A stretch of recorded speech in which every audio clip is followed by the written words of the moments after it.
দরুদ ও সালাম পেশ করছি বিশ্ব নবীর প্রতি সাল্লাল্লাহু আলাইহি সাল্লাম। সম্মানিত উপস্থিতি, সময় খুবই কম, আমি একটা আয়াত তেলাওয়াত করেছি।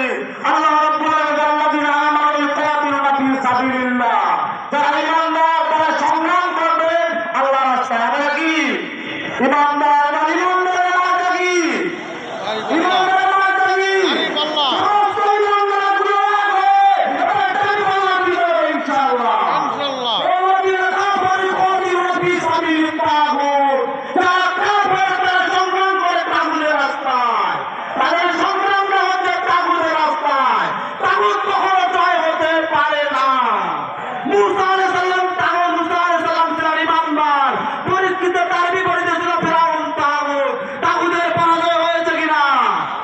ইব্রাহিম আলাইহিস সালাম ছিলেন ইমানদার, তার বিপরীতে তাগুত ছিল নমরুদ।